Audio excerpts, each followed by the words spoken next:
Yeah, so I'm going to start over talking about this one. So, and I'll put this on YouTube for you. So, this here is a special, supposedly special hydroponic light, or indoor grow light I got at Home Depot for about 60 bucks. Okay, and it has red and blue and white LEDs. Um, and some of the most recent information from Apogee Instruments says that you really need the white light type LEDs. If you look at a lot of the older, I mean, by just a few years, indoor growing installations and things like that, you'll see them with the red and blue only. So, I mean, that's technology or knowledge changing. I mean, there are some fabulous people doing deep research on this. And this is kind of like the most recent thing that I've seen, which now they're saying, white LEDs, and the most photosynthetic active radiation is like 400 to 700 nanometers. Okay, and so now what Apogee is saying is that you need that full spectrum. You need the green light because it penetrates through the canopy and helps the plants down below. And then you may need to sweeten that for certain things with some 730 nanometer light. Now, the thing about that is I looked that up, and it's kind of like for flowering more than anything. So I'm growing greens. I'm not sure that it's really suitable for what I'm doing here. And yeah, you were noticing the reflective background. These are just rescue blankets or space blankets. Right? Yeah, so it kind of helps contain the light here. Okay, so we'll go recap this top shelf here. This is newly planted stuff. Over on this side, we have about 22-ounce shot glasses with 6 basil seeds in them. They were planted about 4 days ago, so they aren't quite up yet. And then at this end, we have some cilantro and some chives and bok choy, which have been in there a few days, since about like the 14th. And I actually had some other things where I tried chives and they didn't come up, so this group is coming up for some reason. Also under this, you see a heat pad, which I got, and it's, back east this is going to be more relevant maybe at certain times of years, because here's like a good basic instrument. Here is a min-max thermometer. These cost like about $10 at Home Depot and places like that, but it's a good way to monitor, and you see here my minimum is like 64, and then right now it's 69, so that's a good temperature range for germination. Now, are you watering them by watering the tray and letting it soak in through the hole? No, I'm using this turkey baster over here. Okay, so turkey basting. Yeah. Okay. Which seems to be working okay for that. Well, I've had trouble seeding before, that's why I'm asking. Yeah, I mean, it's been a struggle, and that was really my main challenge going into this year. I had been using, I think I threw them all out. I had been using these Right. Oasis cubes, and they just weren't coming in, and like the roots couldn't penetrate, and they were just the plants were pushing themselves out. Okay, so what's all in here now? This is cocoa coir. And you can buy it in big blocks for about $15. It makes 5 gallons worth of cocoa coir, and I'm really finding it to be a Q-U-A-R? cocoa, COIR. Yeah, it's made from coconut husk, so it's a sustainable material. Comes out of wherever they grow coconuts. The Canadians seem to dominate that industry because they were selling peat moss for a long time. Then they realized Right. that was not sustainable because it grows very slowly. So that's where the world is now using cocoa coir pretty much. There's some peat moss out there, but not too much. So down here in this next shelf, those are sunflower microgreens or sprouts. Those are maybe a few days old, and they'll be finished by next weekend. But here you see something else I learned to do from microgreens, which is, if you look up microgreen growing, you'll see people putting like an inch of soil in these trays and packing them down and so on. And I tried doing that. It was kind of marginally successful, and I started working on how to do that without soil, and ultimately came to burlap. interestingly enough, a person from India was over here last summer. She said, "Oh yeah, we do that." So this is just a piece of burlap, and I soaked the seeds and let them grow out on that. And see down in here, this area, these are little phyte bulbs that have red and blue and white, or just red and white. That's interesting. Those are very cheap. And those are doing a pretty good job on some of these things down here. Okay. You're just being creative. You're just putting it into wood and dropping it down. Yeah. But that's where, you can use these shop lights of various kinds, these LED shop lights, and just, hang them with a little rope and stuff like that, and hang them up. Much easier to do. Okay, now down on this shelf, I had sent you a comment a while ago about Trader Joe's basil plants, and this is one of those. And what I did here is I took a Trader Joe plant like that, popped it out of the pot, and got 22 plants. Separated out 22 plants, which have all done fairly well.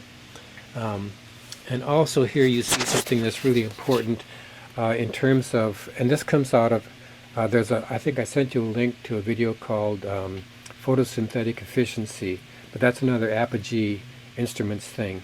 But what they talk about there is that when plants are grown under somewhat reduced light, they will make big leaves because they're trying to gather more light.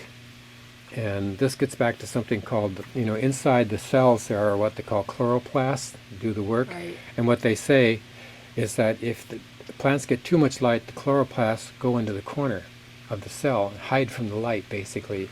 Whereas if they get maybe a little bit too little light, they will spread themselves out along the cell wall. Get a little aphid. Yeah, probably. I have some little bug problems. But these are all, making big leaves. And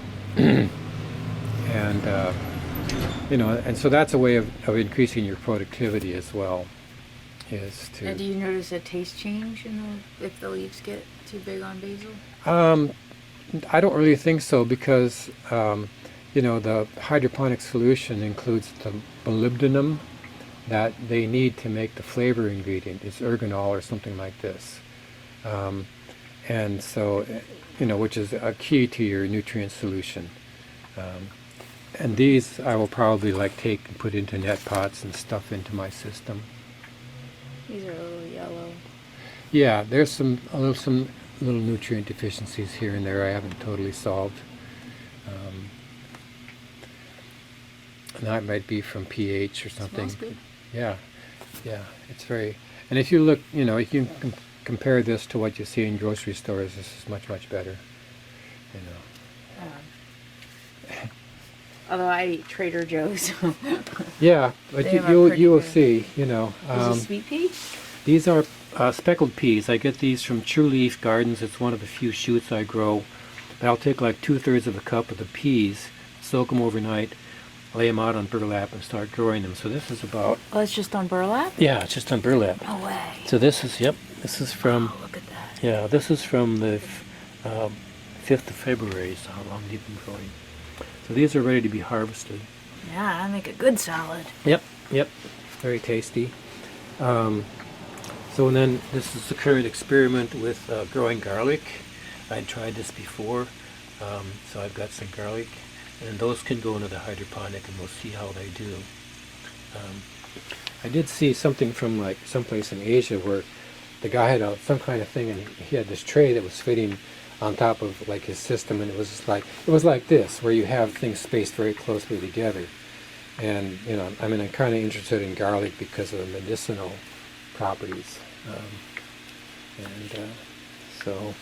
And then here's some cilantro, which is coming along fine.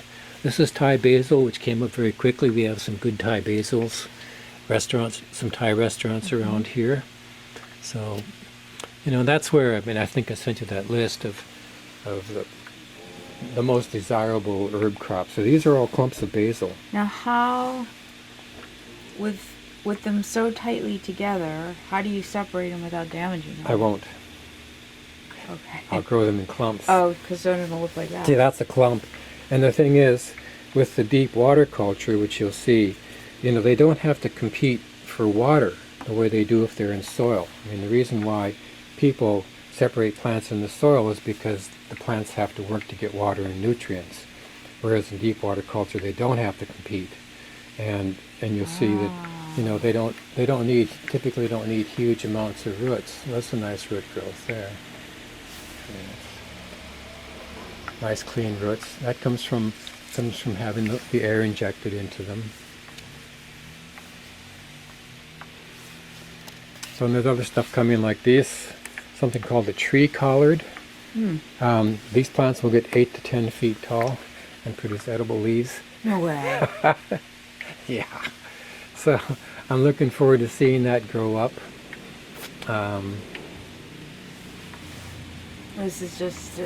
That's romaine lettuce. That's one of the easiest things. I have a little nutritional problem here with edge burning. This little system, for some reason, I've been having trouble keeping the nutrient concentration and pH at the levels where I want them. And I loaded these things up with, a fresh solution that had the right numbers, but the pH has gone up and the nutrition has gone down. So, I checked the pH and the EC, that's the electroconductivity. Check those pretty much every day, and I've been putting in vinegar and solution to try to get the numbers where I want them to be. But this is growing pretty well. It's been out there for a while. The green romaine is much better. This is a red romaine. I have been very frustrated with red romaine. This one's been here since the 5th of February. There's several in there. They should all be up. They are not. Whereas the green romaine will pop right out. Maybe it needs to be slightly warmer for it. Could be. So anyway, that's kind of what I'm doing with that. It's just going what do you mean, that electroconductivity? Yeah, there's when you do hydroponics, you have to think about the concentration of nutrients in the solution. And one way that people measure that is with parts per million. And the other way is electroconductivity. Now, people say that electroconductivity is more reliable because it's a universal standard, whereas if you look at, nutrition, constant meters from 2 different companies, they may use different formulas for their ppms. So, so if you want a more consistent or universal reading, the EC is the way to go.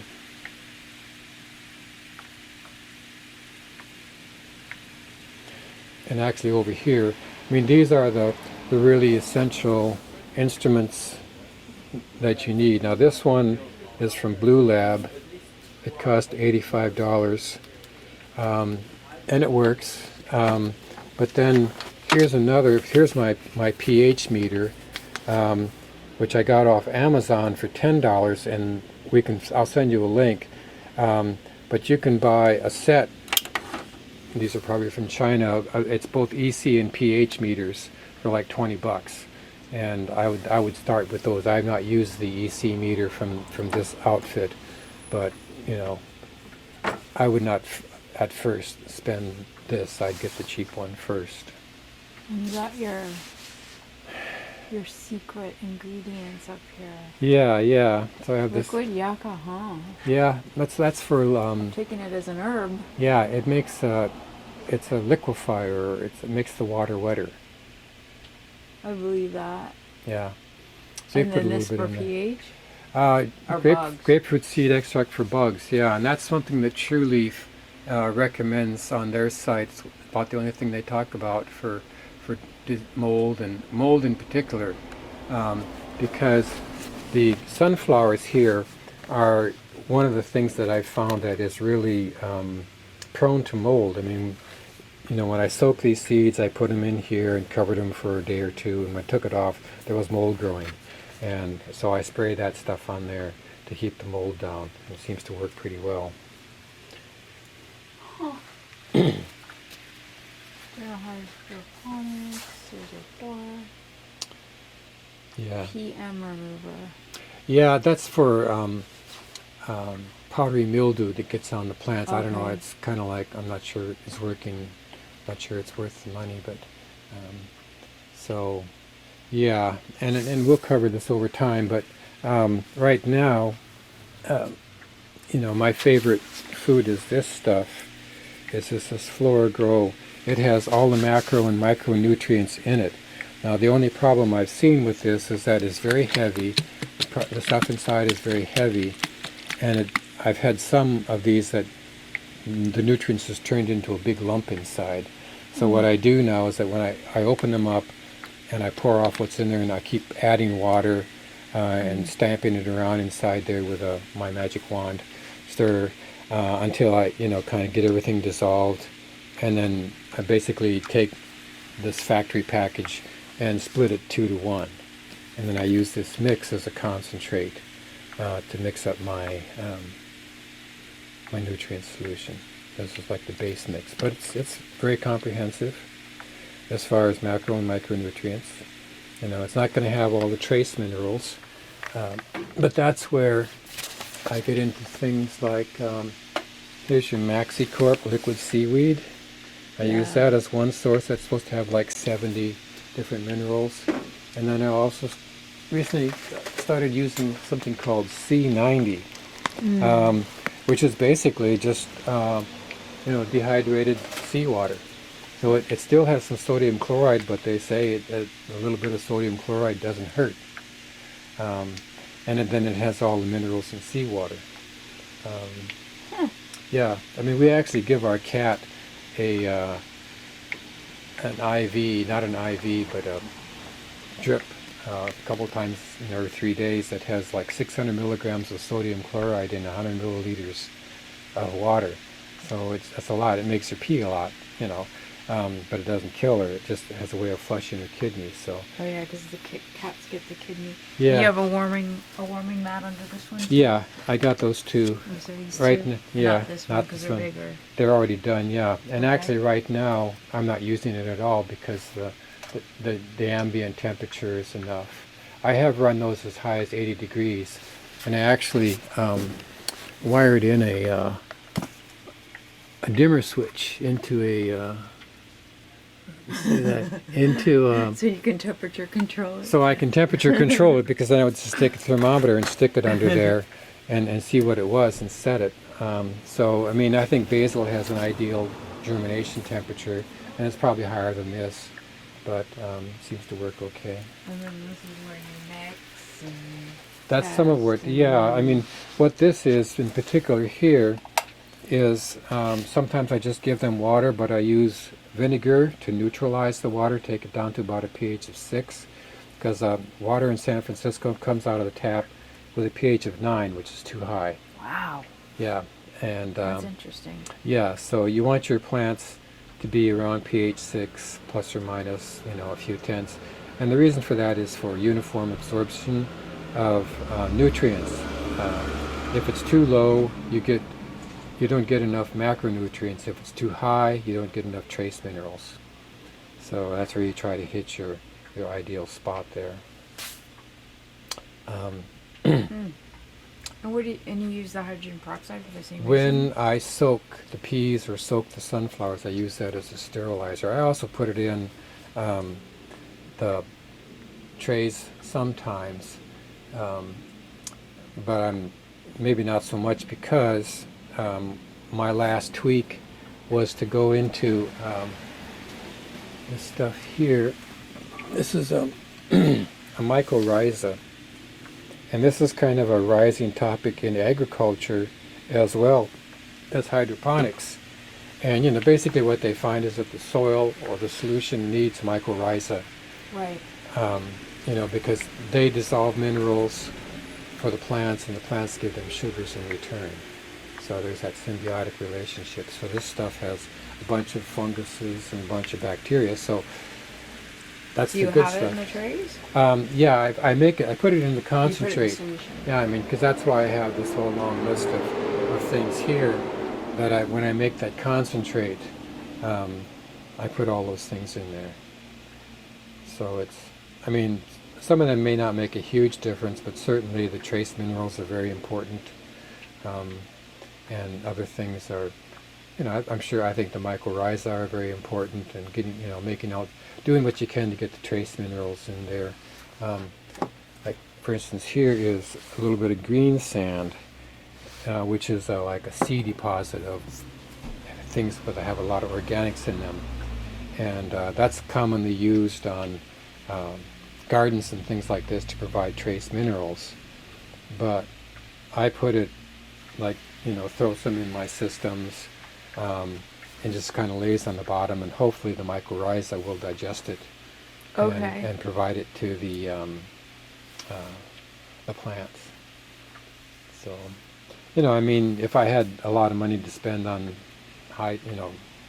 testing, it would be good to know that this stuff is actually showing up in the plants. Right now it's just kind of like, let's do the best we can. Hopefully, but further down the line, yeah, you can put a lot more testing in this. The big sophisticated operations often do that.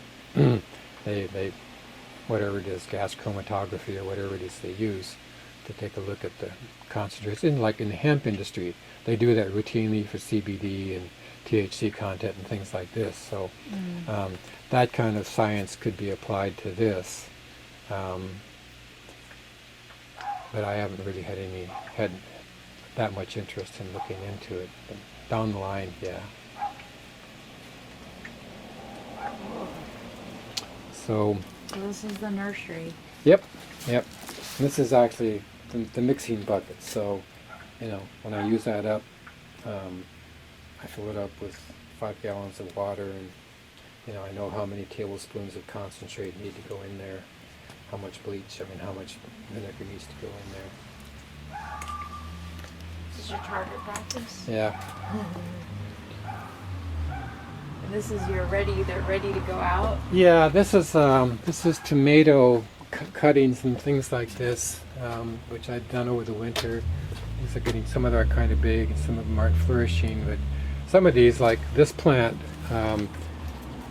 I cut, it got too big and I didn't have a place to put it, so then I cut it off and made, I think, the cuttings over there. But this is a sucker growing out, and of course you have a nice root system in here, so hopefully the root system will make that sucker grow into a nice plant. And the thing about these are all cold tolerant tomatoes that I get from a company called Reimer's Seeds, because the summer tomatoes I haven't had much luck with, and I actually gave up for a long time. But I found this Reimer's company, and so there's like, Siberian tomatoes that will set fruit at 38 degrees. There's Moscovich, there's Oregon Spring, the San Francisco Fog, Black Plum, Black Prince, all kinds of things that I have in the way of cold tolerant tomatoes. So since we're standing here, this is the next system I'm building. If we have time, we can go down the street and see what this is replacing. But basically, last year I built circulating systems. There's two kinds of systems, circulating and non-circulating. And last year I spent quite a bit of time making circulating systems out of 3-inch sewer pipes. But what I ultimately found was that they're kind of troublesome. They're also a lot of work to build. But the roots in the plants, when they grow to a certain point, will block the flow of water. And the one down the street is literally falling apart. So for a small scale system, like a home system or something like this is, I think, a good idea for doing that. Other people do things like this, but these totes were on sale for like $9, and you can still get them at $11. This is a 27-gallon tote. The next time I do something like this with this size, I'll get 17-gallon totes, because they're only slightly smaller and they'll weigh a lot less. When you do this deep water, what? Go ahead. Yeah. Go ahead. You said. Yeah. Well, when you do the deep water culture, you've got to realize that water weighs about 8 pounds per gallon. So something like this will weigh, by the time it's filled up, it'll weigh 200 pounds. But there's a frame right here that I made for this, out of 2x4s, and It will rest on the floor. it will rest on that, on the boards, and on the box. and on the blocks. And the blocks will be set so they're like a fulcrum, so the blocks will be here, and the tank will be here, so they balance each other out. And 2x4s are probably stronger than they need to be, but they're really cheap. You know, if you buy 1x4s, they cost about 3 times as much. So these are a much better option.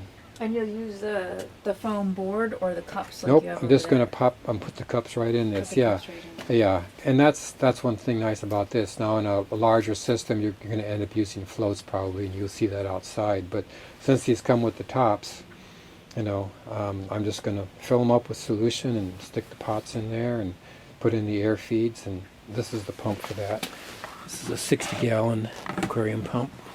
We have one pump for each, or you have No, 2 outlets. I'll put a 4-inch stone in each one of those and feed them off that one pump. What I found with the pumps is that they're not symmetrical always. You put them in there and you can tell the airflow is stronger on one side. So when you buy these pumps, you get 3 of these little valves with them. Mm-hmm. And I'll pick the line that has more flow and put one of those little valves and then use that to balance the airflow. This is a little bit deep for water, right? You don't need it that I don't deep. know. I mean, I've seen lettuce plants put down 12-inch roots, so you know Okay. they'll go straight down. That's about average. This is 14, and the 17 gallons are 12. So besides the weight, I mean, I think there'll be a, you know, I hadn't really thought about the 17 gallons when I got these, but price was right. Mm-hmm. So, and we'll see this out back, but this is. These are for putting a little frame over these things so you can have a greenhouse or... Oh, I see. I saw those ones. Yeah. So you have the ability to, you know, use PVC pipe to make a little bit of a greenhouse or a shade house, whatever, over these particular things. Now, if you were building some bigger systems outside on Woody's property, you'd probably be using larger size hoop houses, you know, made with 10-foot pieces or something to give you more coverage, but this will work for this. What I found, these aren't glued together, and what I found when I stuck them in there, that they popped out. So I just drilled these little holes and put these little nails in there to hold them together. Clever. So, yeah, hoop houses are very common, and I've seen a few examples with... I wasn't prepared for the kick. seen a few examples. You know, this makes a Gothic arch, which is a good thing in areas where they have snow, as opposed to typically hoop houses are just round. Right. And you get a snow load on those, they're going to collapse.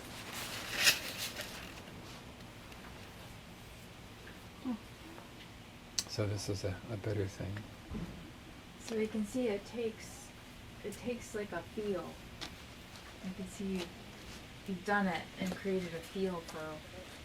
Yeah, it's definitely a skill. I mean, of course, that's the advantage of having me available is I can jump. You know, we can save all the mistakes that I've had to make in order to learn how to do this with some reasonable degree of skill.